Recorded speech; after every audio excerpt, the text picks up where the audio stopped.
Hey everyone, welcome back. So today we're diving into this really important topic, the new anti-fraud legislation that's just been rolled out. You know, with everything that's been happening during the pandemic, fraud has been a huge issue. It's like people are struggling and then you have these fraudsters taking advantage of the situation. It's just infuriating. So, the government has stepped up, and I want to break down what this new law means and how it's going to change the game. Alright, so first off, let's talk about the key features of this legislation. It gives the Public Sector Fraud Authority, or PSFA, some serious power. Like, they can raid properties now, yeah. They can just show up and, check things out if they suspect fraud.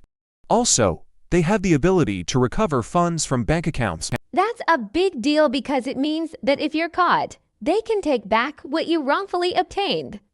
And here's another thing, this is huge. The time limit for civil claims has doubled from 6 years to 12 years. So, it's like they're really making it tougher for fraudsters to get away with their scams.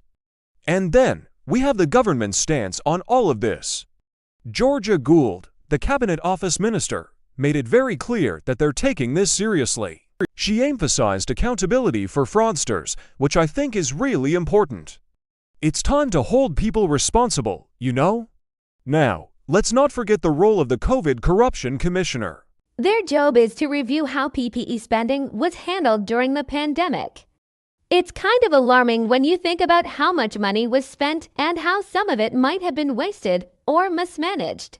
They're really focusing on those ineffective recovery efforts, which honestly is long overdue. And speaking of accountability, there are new measures specifically targeting welfare fraud. They're even stripping driving licenses from persistent offenders. Can you imagine? If you keep committing fraud, you could lose your driving privileges. They're also giving courts the power to suspend driving for significant debts. It's like they're really cracking down on this. Now, let's talk about the financial implications. The government is projecting that these measures could save about £1.5 billion over the next 5 years. That's a lot of money, but it also puts pressure on the Department for Work and Pensions to reduce public spending. It's a tough balance, for sure, but with all this power, there's also a need for safeguards and oversight. We have to protect the vulnerable individuals who might be caught up in this. There are monitoring mechanisms being put in place for these new powers, which is a relief. We don't want to see the innocent getting hurt in the process. So, what does all of this mean for us? Honestly, it reinforces the importance of integrity in public spending. We all have a role to play in this. We need to be vigilant and look out for any signs of fraud in our communities. It's not just the government's job, it's everyone's responsibility. I know this is a lot to take in, and it can feel overwhelming.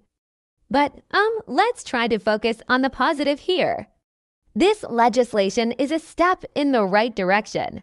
It's a sign that the government is listening and is willing to take action, and for that, we can be grateful. So, if you found this information helpful, please like, subscribe, and comment below. Let me know your thoughts on this legislation. How do you feel about the measures being taken? It's important we keep this conversation going. Thanks for tuning in, and let's stay informed and engaged.